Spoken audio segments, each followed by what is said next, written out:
ETF index mutual funds నేర్చుకుని stock మార్కెట్లో రాణించాలనుకుంటున్నారా? వెంటనే ఈ నెంబర్కి కాల్ చేయండి. నమస్తే రమ్మగారు. నమస్తే జయ. ఏదైనా మంచి కథ చెప్తారండి? ఇంట్రెస్టింగ్ కథలు చెప్తాం. ఓకే. ఒక ఊళ్ళోట ముగ్గురు అన్నదమ్ములు ఉండేవాళ్ళట. ఏంటంటే తెలివిగల దొంగతనాల కథ అనమాట. పెద్దవాడి పేరు తంట, రెండోవాడు మహాతంట, మూడోవాడు తెగతంట.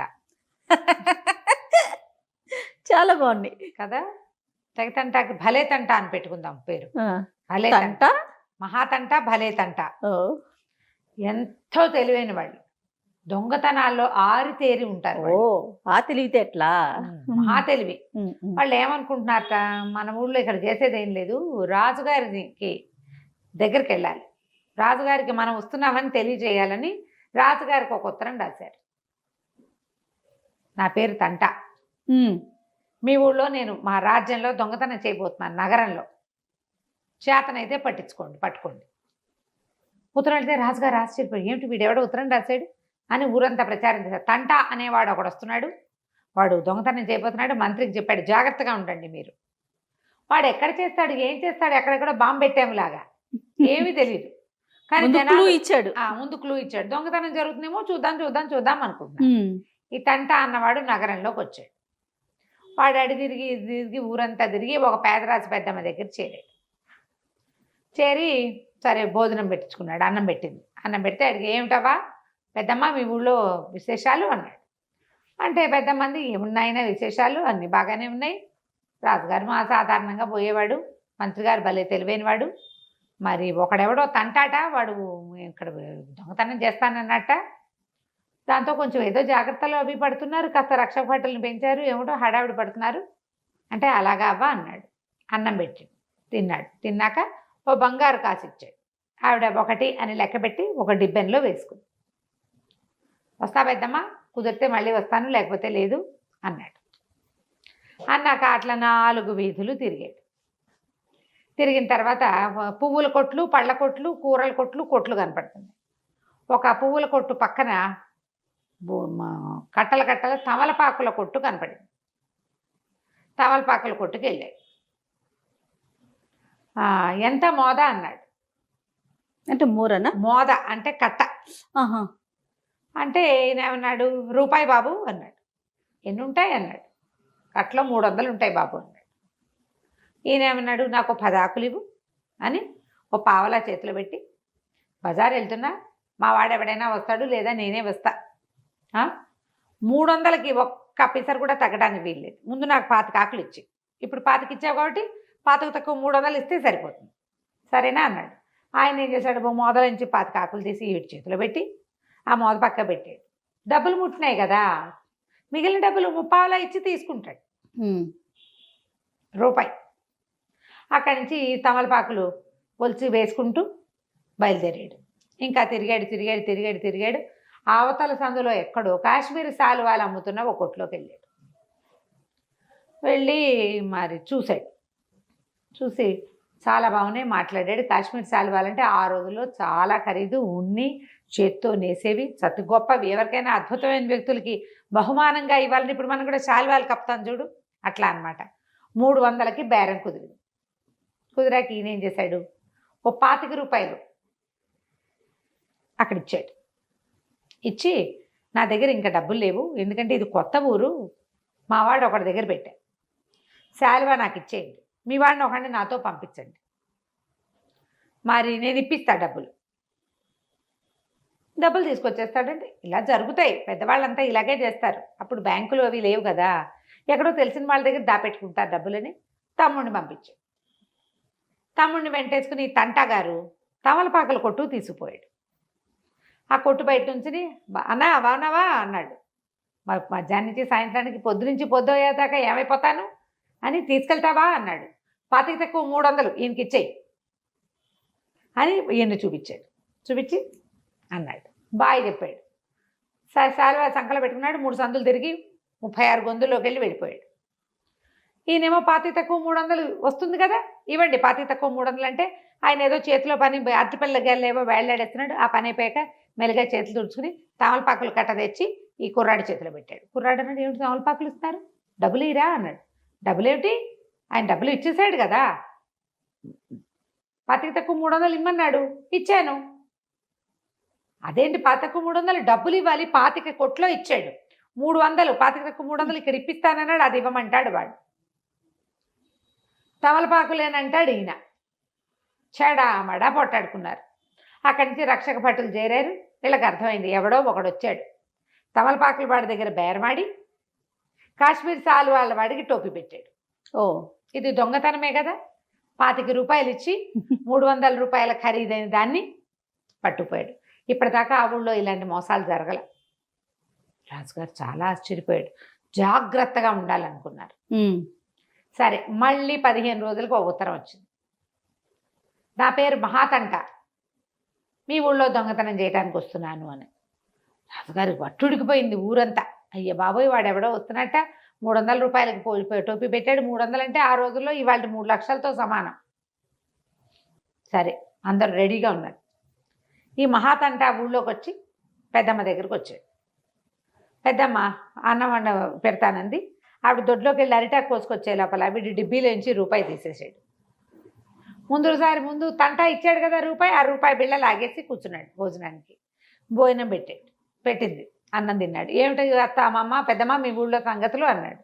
ఏముంది నాయనా, అన్ని బాగానే ఉన్నాయి. మొన్న ఎవడో తంటాట, వాడెవడో వచ్చాడు, చెప్పేసింది. 300 రూపాయలకి టోపీ పెట్టాడు అని చెప్పాక సరే అలాగా అన్నాడు. అన్నం తిన్నాడు. అన్నం తిన్నాక రూపాయి కాసు చేతిలో పెట్టాడు. ఆ రూపాయి కాసు ఏది, వాళ్ళు అన్నిచ్చిందే. ఈవిడ 2 అని లెక్క పెట్టుకుంది. అక్కడ పావలాలు 10 పైసలు వస్తాయి. చిన్న డబ్బు వస్తుంది. వస్తుమారకం జరుగుతుంది. నోట్లు కాయిన్స్ వచ్చేది చాలా తక్కువ. లెక్క పెట్టుకుంటుంది పాపం. ఆవిడ వచ్చాయి అనుకుంది. 2వ కాసు వేసుకుంది. వెళ్ళిపోయాడు బయటికి. వెళ్ళిపోయి ఏం చేశాడు, ఒక బైరాగి వేషం వేసుకుని ఒక చెట్టు కింద కూర్చున్నాడు. కూర్చున్నాక వారా వీరా అందరూ అడిగారు, ఎవరు బాబు, ఏ ఊరు నుంచి వచ్చారంటే, ఈ ఊరే, చిన్నప్పుడు ఎప్పుడో లేచకపోయాను, మంత్రి గారి అల్లుండి, చిన్న మంత్రి గారి అల్లుండి. ఇప్పుడు ఆయన ఎక్కడున్నాడో, ఆ కుటుంబం ఎక్కడుందో తెలీదు, వాళ్ళ ఇల్లు వాకిలి అన్నీ మర్చిపోయాను నేనని ఒకళ్ళకి చెప్పాడు. అయ్య బాబోయ్, ఇంత వచ్చేస్తున్నవాడు కుర్రాడు, మంత్రి గారి అల్లుడు, పిల్లకి పెళ్ళైన కొత్తల్లో మంత్రి గారి అల్లుడు పిచ్చెత్తి లేచిపోయాడు అన్నారు. వీడియో కాబోలని వారా వీరా వీరా వారా చెప్పుకున్నారు. ఆ నోట ఈ నోట మంత్రి గారికి చేరింది. నిజంగానే ఇదివరకటి రోజుల్లో చిన్న మంత్రిగా ఉన్న ఆయన ఇప్పుడు పెద్ద మంత్రి అయ్యాడు. మహా తెలివి గలవాడు. ఆయన పిల్లకి 10 ఏళ్ల పిల్లకో 9 ఏళ్ల పిల్లకో పెళ్లి చేశాడు. 14 ఏళ్ల వాడికి. వాడు కొంచెం తింగరిగా ఉన్నాడు పిల్లవాడు. పెళ్ళైన తర్వాత ఆ పిల్లని కాపరాన్ని పంపకుందే పిల్లాడు లేచక్కపోయాడని చెప్పుకున్నారు. బైరాగుల్లో కలిశాడని. వాడు వీడే అనుకుని ఈయన పరిగెత్తుకుంటూ వెళ్ళాడు. వెళ్ళి చూస్తే ఏముంది, ఎంత బాగున్నాడో కుర్రాడు, గట్టిగా ఉన్నాడు, సాముగారెడ్డిలు చేసినట్టున్నాడు. ఏదో జీబురు గడ్డమో అవి ఉన్నాయి. గుర్తుపట్టాడు ఈయన. పట్టడానికి ఏముంది, అప్పుడు బక్కగా ఉండే పిల్లాడు 10 ఏళ్ళు వస్తే పుష్టిగా అవడు. ఎవరి పిల్లాడైతే మాత్రం కాస్త అటు ఇటుగా అలాగే ఉంది. 14 ఏళ్ళు అయింది, ఈయన గుర్తు కూడా లేదు. కాకపోతే ఆను పాను కరెక్టే. ఆ పిల్లాడికి ఊరి పేరు చెప్పడాలు అవి కూడా రావు, పొరపాటున ఇచ్చారు పెళ్ళికి. కానీ మంత్రి గారు అల్లుండి అన్న మాట మాత్రం గుర్తుంది. దొంగ మాట, ఊళ్ళో తెలిసిన మాట పట్టుకున్నాడు వాడు. ఈ మహాతంటాన్ని మంత్రి గారు ఇంటికి తెచ్చుకున్నాడు. ఇంట్లో తీసుకెళ్ళాడు. చక్కగా శుభ్రంగా స్నానం చేయను ఆయన, అది ఇది షేవింగ్ చేసుకుంటావా అట ఏదో కనుక్కున్నారు. కత్తి వండి నేను తీసుకుంటాను, నేను వేరే వాళ్ళు నన్ను ముట్టుకోకూడదు అన్నాడు. అతికించుకున్న గడ్డమే కాదు, జుట్టు తలా చక్కగా శుభ్రం చేసుకున్నాడు. చక్కగా కళకళ్ళాడుతూ బాగున్నాడు. చందమామల్లే కుర్రాడు, జబజబలాడుతూ 25-30 సంవత్సరాల వాడు. సరే, మంచిగా భోజనం పెట్టారు. బయటికి ఊరంతా చూస్తాను, మీతో పాటు వచ్చన్నాడు. మరి ఇప్పుడు ఆ రోజులు ఏంటి, ఇట రాగానే అట ఏమైనా విశేషాలు చేయటాలు అవి ఉండేవి కదా, ముహూర్తాలు అవి చూడాలి, వాళ్ళ అమ్మా నాన్నని పిలవాలి, కపిల్లని కాపురాన్ని పంపాలి, చాలా ఉంటాయి. ఈ లోపల అల్లుండి మన దగ్గర ఉంచుకుని మంచి చేసుకోవాలి. ఈయనేమో అల్లుండి వెనకాల తీసుకెళ్తానన్నాడు. బయటకు వచ్చారు. బయటకు వస్తే మంత్రి గారిది పెద్ద వాకిలి. అది గుమ్మం దిగంగానే ఎడం చేతి వైపు బండకొయ్య అని ఒకటి ఉంటుంది, శిక్షలేసి. అది అక్కడ. ఏం మావయ్య ఇది అన్నాడు. ఇది బండకొయ్యనైనా. ఆ బండకొయ్యలో దాని పై భాగం పైకి, కింద భాగం కిందకి వస్తుంది. ఆ కింద భాగం మీద ఎవరిదైనా తల పెట్టించి పై భాగాన్ని పెట్టేసి సీల బిగిస్తే మెడ బిగిసిపోతుంది, మెడ పెట్టేస్తుంది. మెడ నొప్పి పుట్టి దొంగ వాళ్ళు ఎవరైనా సరే నిజం చెప్తారు. ఇది అక్కడక్కడ ఊళ్ళో ఉంటుంది. మంత్రి గారి సౌధం ఉంది కాబట్టి పక్కనే ఉంది అనేసరికల్లా, హరే భలేగా ఉంది, అసలు చూడడానికి ఎప్పుడు చూడలేదు నేను, భలే వెరైటీగా ఉంది, మావయ్య మావయ్య నన్ను ఇందులో పెట్టవా అన్నాడు. అనేసరికల్లా అదేమిట్రా నాయన ఇంటల్లుడు నేను పెట్టకూడదురా నాయన అంటే కాదు కాదు నాకు చూడాలనుంది అసలు అది ఆ మెడలో అందులో మెడ ఎట్టా పడుతుంది వెరైటీగా ఉంది చూస్తాను ట్రై చేస్తా అన్నాడు. అనేసరికల్లా మంత్రి గారు అన్నాడు ఇంటల్లుడు ఇప్పుడే దొరికావు నాయన నీ మెడకు బండకు తగిలి స్టాప్స్ ఎక్కను నేను పెట్టుకుంటాగా ఈ సీఎల్ బిగించు సరిపోతుంది అన్నాడు. అనగానే సరే ఏం చేశాడు ఆ సీఎల్ ఊడదీసి ఆయన వంగి దాని మీద గిట్ట పడుకున్నాడు. తలకాయ కరెక్ట్గా అది అర్ధచంద్రాకారంలో ఉంటుంది. దాని మీద ఇట్లా తల ముందుకు పెట్టి మెడ దాని మీద పెట్టాలి. ఈ రెండో పార్ట్ పెట్టంగానే తల కదలకుండా ఇట్లా మొండెం మొహం బయటకుండి మొండెం వెనక్కి ఉంటుంది అనమాట. బిగించేశాడు. గట్టిగా బిగిస్తే లబలబలాడాడు మంత్రి గారు. అయ్యో నెప్పెడుతోంది వదులుతీరా అంటే వీడు ఇంకా తిప్పేస్తూ రావట్లేదు మావయ్య గట్టిగా అయిపోయింది మావయ్య ఇప్పుడు ఏం చేయాలి మావయ్య అన్నాడు. అనగానే అత్త దగ్గరికి వెళ్ళి సుత్తి శానం పట్టురారా అది పెట్టి సుత్తితో కొడితే వదులవుతుంది అన్నాడు. అనేసరికల్లా సరే ఈయన లబోదిబ్బోమంటున్నాడు. ఇక్కడ అల్లుడు ఇంట్లోకి వెళ్ళాడు. 2 అడుగుల దూరంలోనే ఉందిగా మంత్రి గారింటికి. అత్తగారి దగ్గరికి వెళ్ళేసరికల్లా అత్తగారు సుత్తి శానం అడగకుండా విడియడికాడు. నగలు బంగారము డబ్బులు ఇవ్వమంటారు మా మావయ్య గారి మెడ మీద కత్తి పెట్టారు ఇవ్వమంటారు అత్తయ్య అన్నాడు. అనేసరికల్లా ఆవిడ ఇవ్వటల్లా. అదేమిటి అని ఆశ్చర్యపోతుంది. ఆ ఇళ్లలో ఆడాళ్ళు బయటకు వచ్చేవాళ్ళు కదా వాళ్ళు ఇంట్లోనే ఉన్నారు. ఈ లోపల వీడు కేకలు పెట్టాడు మావయ్య నువ్వు చెప్పినవి అత్తయ్య ఇవ్వట్లేదు అని. ఆయన అన్నాడు లబోదిబడి వస్తే మెడ తెగిపోయేలాగా ఉంది ఇవ్వవే నీ మొహం మండా నీ సొమ్మేం పోయిందే అన్నాడు. ఆయన ఉద్దేశం ఏంటి సుత్తి శానం ఇవ్వడానికి నీ సొమ్మేం పోయిందని అంటున్నాడు ఆయన. ఈవిడికేం అర్థమైంది నగలు నాణ్యాలు నేను సంపాదించినవి నీ సొమ్మేం పోయింది అంటున్నాడు మొగుడు అనుకుని మెళ్ళ ఉన్న నగలతో సహా తీసి లోపల నుంచి ఇంత మూటగా పట్టుకొచ్చి చేతిలో పెట్టింది. వాడు పుచ్చుకుని మంత్రి గారికి బాయ్ చెప్పి వెళ్ళిపోయాడు. మంత్రి గారు లబో దిబోమన్నాడు. ఏమిటో జరుగుతోంది ఆడాళ్ళు భయపడి బయటికి రాలేదు. చీకటి పడ్డాక ఆ రోడ్లోకి వచ్చిన వాళ్ళు ఎవరో చూసి అయ్యో ఇదేంటి మంత్రి గారు ఇక్కడ ఉన్నాడని వదిలిచ్చారు. మంత్రి గారి ఇంట్లో నుంచే నగా నాణ్యం గోవిందా అయిపోయిందా. అక్కడి నుంచి ఊళ్ళో అంతా ఊరు అట్టుడికిపోయింది. రాజుగారు ఇంత తెలివి తక్కువగా ఉన్నాడేంటి అనుకున్నారు. మంత్రి గారికే టోపీ వేస్తే ఇక రాజుగారేం లెక్క. అది కొద్ది రోజులు గడిచినాయి. మళ్ళా 15 రోజులకు ఉత్తరం వచ్చింది. నా పేరు భలేతంట మీ రాజ్యంలో నేను దొంగతనం చేయడానికి వస్తున్నాను. రాజు అన్నాడు ఇట్లా మీతో లాభం లేదు ఎవరెవరిని మోసం చేసేస్తారో వీళ్ళు నేను రోజు పహరా కాస్తా ప్రతిరోజు నగరం అంతా తిరుగుతానన్నాడు. రాజుగారి నగరం అంతా తిరుగుతున్న సంగతి అందరికీ తెలుసు. ఈ భలేతంటాగాడు ఏం చేశాడు రావటం వస్తూనే పెద్దమ్మ దగ్గరికి వెళ్ళాడు. పెద్దరాజు పెద్దమ్మ దగ్గరికి వెళ్ళాడు. పెద్దమ్మ ఇంట్లో ఆ పెద్దమ్మ అరిటాకు తెచ్చే లోపల రూపాయి బిళ్ళ తీసేసాడు. మళ్ళీ అక్కడి నుంచి ఆవిడ అన్నం పెట్టింది. మహాతంటా గురించి చెప్పింది. రాజుగారే తిరుగుతున్నారు స్వయంగా. రాజు చండప్రచండు ఆయన. అందరూ మంత్రి తెలివైన వాడు అనుకుంటారు. రాజు కత్తి దూస్తే మామూలు వాడు కాదు ఆయన. మెడ తెగిపోవాల్సిందే. చాలా గట్టివాడు. శిక్షలు కూడా చాలా గట్టి వేస్తాడు. డామ్డేమని ఏదో చెప్పింది. సరే రూపాయి ఇచ్చాడు. ఈవిడ 3వ రూపాయి ఇచ్చినందుకు 3 అని లెక్కెట్టి డిబ్బెన్లో వేసుకుంది పాపం. వీడు అన్నం తిని లేచి వెళ్ళిపోయి అక్కడ కాసిన బొరుగులు ఇక్కడ కాసిన చెక్కిలాలు చేగోడీలు అవన్నీ కొనుక్కొని ఒక జంగిడి లాంటిది కూడా కొని అది పుచ్చుకుని నగర శివార్లలోకి వెళ్ళిపోయి అక్కడ ఒక శ్మశానం ఉంది. ఆ వాకిట్లో శ్మశానపు వాకిలి వైపు ఈ జంగిడి పెట్టుకుని ఓ చిన్న లాంతర్ కొనుక్కొచ్చాడు. వెలిగించి ఒత్తి పెద్దది చేసుకుని పెట్టు కూర్చుని ఉన్నాడు. రాత్రి 11 గంటల వేళ 11 గంటలకి రాజుగారు ఊరంతా తిరుగుతున్నాడు కాదు. ఈ శివార్ల వైపుకున్న శ్మశానం వైపు కూడా వచ్చాడు. దూరం నుంచి దీపం కనపడింది ఆయన. వీడెవడు ఇక్కడ రాత్రిపూట 11 దీపం పెట్టి కూర్చున్నాడు శ్మశానం బయట. ఏదైనా మంటలుంటే లోపల ఉండాలి. సాయంకాలం వెలిగించాను. ఎవడరా నువ్వు ఏమిట్రా అని కేకేశాడు.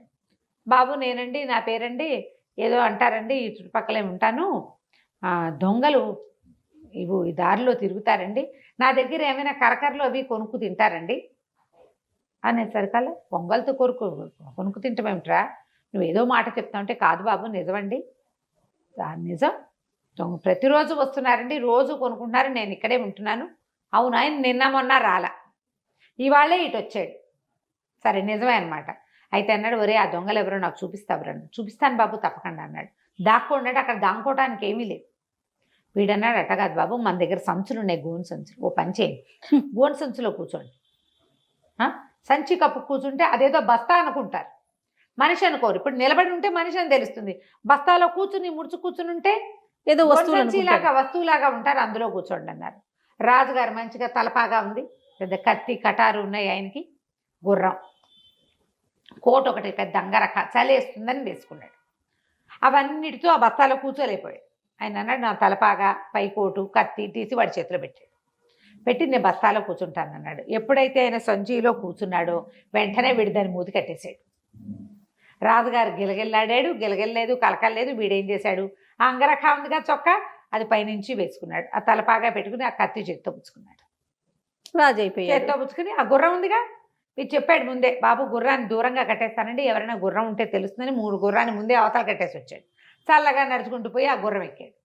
గుర్రం ఎక్కి చక్కగా సరాసరి ఖజానాకి వెళ్ళిపోయాడు. వెళ్ళిపోయి మా భలే తంటాగాడు ఊళ్ళోకి వచ్చేసాడు, మీరు పని చేయండి, ఖజానాలోది పెద్ద పెద్ద వస్తువులన్నీ తీయద్దు, మొత్తం ధనం ఎన్ని మూటలు ఉంటే అన్ని మూటలు గుర్రం మీద వేసేసేయండి, నేను రాజభవనంలో దాచిపెట్టేస్తాను అన్నాడు. మరి రాత్రి 11 గంటల వేళ అంగరఖా వేసుకుని తలపాగా పెట్టుకుని రాజుగారి ఖడ్గం పుచ్చుకుని ఇంకోటి ఎవడొస్తాడు, ఇంచుమించుగా ఒకే సైజులో ఉన్నారు. ఆయన కూడా 30 ఏళ్ల వాడు, వీడు అంతే ఉన్నాడు. మూటలు కట్టి గుర్రం మీద వేశారు. ఆ గుర్రానికి ఇలాంటి బరువులు అలవాటే. వీడు చక్కగా గుర్రం వేసుకుని ఇంటికి వెళ్ళిపోయాడు. శభాష్. తెల్లవారేపాటికి ఆ వైపుకి వచ్చిన వాళ్ళు, ఇక్కడ ఏదో జంగిడి ఉంది ఏమిటంటే, ఆ మూట కదులుతోంది ఏమిటా అని ఊడదీస్తే ఇంకేముంది, పైసపాలేని రాజుగారు అక్కడ కూర్చుని ఉన్నాడు. రాజుగారిని ఊడదీశారు. అయ్యో అయ్యో అన్నారు. అక్కడి నుంచి ఈయన ఇంటికి వెళ్ళేసరికి ఇంకేముంది, ఖజానా ఖాళీ. మీరే వచ్చారు కదా, డబ్బులు తీసుకెళ్లారు కదా అంటాడు. ఖజానా కాపలాదారులేమో వాళ్ళది అంటారు. రాజుగారు నిర్ఘాంతపోయాడు. ఎంత పని జరిగింది, ఖజానాలో ఉన్న డబ్బంతా అయిపోయింది. సరిగ్గా 4 రోజుల తర్వాత తంట, మహాతంట, భలే తంట 3 అన్నదమ్ములు వచ్చి రాజును కలిశారు. మేమే వీళ్ళము అని చెప్పారు. మేమే దొంగతనాలు చేసాం అంటే రాజుగారు వీళ్ళని బంధించండి, శిక్షించండి అని కేకలు పెట్టాడు. కేకలు పెడితే వాళ్ళు అన్నారు, మేము దొంగతనాలు అవంతా మేము వాడుకోలే, ఇక్కడి నుంచి పట్టుకెళ్ళిన ప్రతి రూపాయి మా ఇంట్లో సేఫ్గా ఉంది, మీ గుర్రం కూడా మా దగ్గరే ఉంది, మీ కత్తి కటారు కూడా మా దగ్గరే ఉన్నాయి, మేము ఇట్లా చేయగలం, కంటికి తెలియకుండా పాపలు తీయగలం, మీ దగ్గర ఉద్యోగం ఇవ్వండి, మీ రాజ్యాన్ని దొంగల నుంచి కాపాడతాం మేము అంటే. రాజు ఆలోచించాడు. ఇందులో టక్కరిగా చేశారు, తెలివిగా. ఇందులో హింస లేదు, తెలివే ఉంది. ఇలాంటి వాళ్ళు ఏ హింసకి పాల్పడకుండా తప్పేసి తలకాయ పగలగొట్టి లాక్కోలా, ప్లాన్డ్గా లాగారు. ఎక్కడ హడావిడి లేదు, హైరాన్ లేదు, తెలివైన వాళ్ళు. వీళ్ళని ఉంచుకుంటే బాగుంటుంది కదా. సరే రాజుగారు ఒప్పుకున్నాడు. వీళ్ళు వెళ్ళి పేదరాజు పెద్దమ్మకి 3 కాసులు ఇచ్చి, 2 కాసులు ఇవ్వాలి ఆమెకి, 2 కాసులు ఇచ్చారు. తమలపాకులు వాడి దగ్గర నుంచి తీసుకున్నారు కదా, వాడికి కాస్త డబ్బు ఇచ్చారు. అక్కడి నుంచి ఆ కాశ్మీర్ శాలువా వాడికి మిగిలిన డబ్బులు ఇచ్చేశారు. మంత్రి గారి డబ్బులు మంత్రి గారికి ఇచ్చేశారు. రాజుగారి వస్తువులని రాజుకు అప్పచెప్పి కొత్వాళ్ళుగా నగర కొత్వాళ్ళుగా 3 ఉద్యోగాలు సంపాదించి హాయిగా ఉన్నారు. చోర విద్య. సూపర్. కంచికి మనం ఇంటికి. నమస్తే రమ్మగారు. నమస్తే.